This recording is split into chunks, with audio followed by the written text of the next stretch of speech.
Converse contender. Converse contender. Converse contender. Converse contender. Converse contender. Converse contender. Mr. Converse contender. Hi, dude. High five. High five, dude. Bam. Yeah. You've obviously been around the block, man. You're well read. It's probably been a long time since you came into a random group like this. Converse contender for $1.99 said, read the definition of facile to Skylar. I don't know what the definition of facile is. Maybe saying you're being facile. I'm not sure. I don't know if it's an insult or not. But I could look it up. I was going to look it up. It's especially a theory of argument appearing neat and comprehensive only to ignore true complexities on the issue.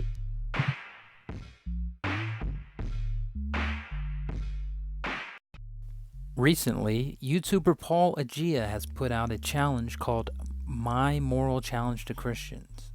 It's a good marketing tactic, but does it have any substance? I'm going to let him lay out his argument, and then I'm going to give my brief response to this challenge. Some philosophers who think about such things claim that when it comes down to it, humans generally evaluate actions in light of reducing harm and increasing well-being. And because we are a social species, that the further we extend these considerations beyond ourselves, to family, to tribe, to nation, to species, and so on, and extend them from short-term to long-term time periods, the more success we have in surviving. For the sake of discussion, imagine that this blue circle represents a moral system that wants to maximize well-being over the longest term and over the greatest scope of beings, and so will evaluate actions purely according to this criteria. We know that the real world is messy, and we could ask a lot of interesting questions, and perhaps this is vastly inferior to the yellow. But all we need for now is that blue is a theoretically possible evaluation system that evaluates actions against maximizing well-being. It should be clear that when evaluating potential actions, some actions will be moral in the blue system, others will be moral in the yellow system, and some actions will be evaluated as moral by both systems, and that agreeing overlapping area we will represent by green. Note that the diagram isn't attempting to depict any kind of relative scale, only represent the existence of these regions. And now we can get to the challenge expressed in my tweet. Challenge to Christians. What is an example of something in the yellow portion that you think most non-believers would agree with instinctively, presumably because it is both objectively true and written on our hearts? In other words, consider actions that the Bible condemns or condones that isn't already condemned or condoned by a system attempting to maximize well-being. If God has indeed written his law on the hearts of everyone, then we would expect that at least a significant portion of the population would accept such proclamation as intuitively correct, even if only deep down below their suppression of said truth. And so, my Christian friends, do you have any examples of actions that fit in the yellow portion, while simultaneously affirmed by the conscience of non-believers? If so, please leave your thoughts in the comments of this video, or find the link to the original tweet in the description of this video to keep the conversation going there on Twitter. I greatly look forward to hearing your insights. Okay, so as you may expect, there's more to this than meets the eye. There are a lot of underlying assumptions built into this challenge, but let's start by defining our terms.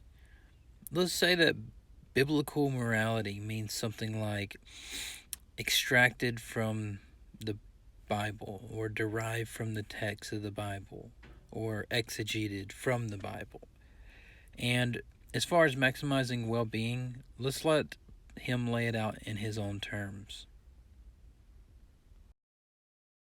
For the sake of discussion, imagine that this blue circle represents a moral system that wants to maximize well-being over the longest term and over the greatest scope of beings, and so will evaluate actions purely according to this criteria.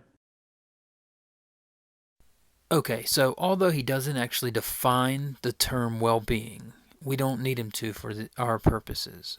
We can be charitable and say it means something like not suffering.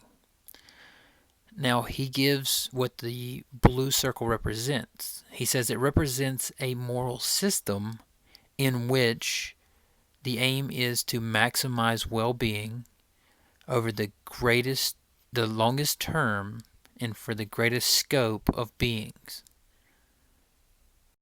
So I believe there are actually many such instances. Take, for example, this one verse from the Bible, the book of John, chapter 15, verse 13. Greater love has no one than this, that someone lay down his life for his friends. Now, I think the principle, giving your life to save someone else's, will be recognized as moral by most unbelievers. So it qualifies, given his criteria. But say that you only give your life for a single person. It's a 1-for-1. Given the criteria of greatest number of people over the longest period of time, I don't think giving one life to save one life is a net gain. Now, I can hear the goalpost moving already, and some of the responses coming in like, yeah, but given this principle of giving your life for another,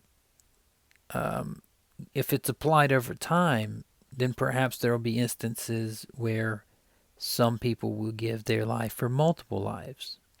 And in that sense, we may have a net gain. I don't think this is a good response, and here's why. We typically don't judge normative ethics based on extrapolations. We usually look at instances. So, for example, say that a girl in the military jumps on a grenade to save her friend. Okay, you could say, it wasn't, according to the criteria, it wasn't a net gain, so it didn't maximize well-being. You could even say it's amoral and not moral. But you can't then say, yeah, but this principle extrapolated over time could produce a moral effect over time.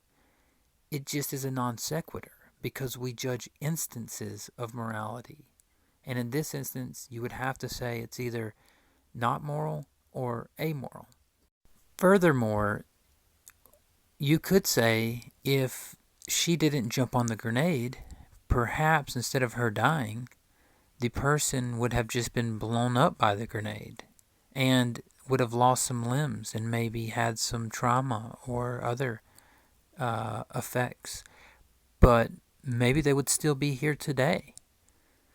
Both lives. And in that sense, you could say that would have been more moral to not jump on the grenade because it killed one person, which decreased well-being for that person's family, and it still probably affected the other person and their family.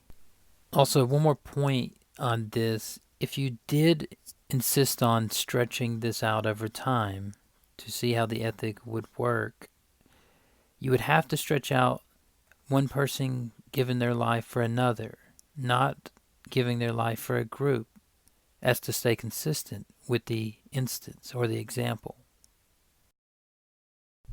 Now, obviously, there are many other examples I could give, but I have a feeling that this system is going to be adjusted to account for this, or to be explained away in some sense, which I don't think there is a good response to it, but I guess we'll see. I just don't think that Paulogia is going to accept and say, well, yep, you beat the challenge. Typically when people are confronted with things that contradict their views, they cling tighter to their views. So I don't know Paulogia, so I could be wrong about that with him, but I guess we'll have to see.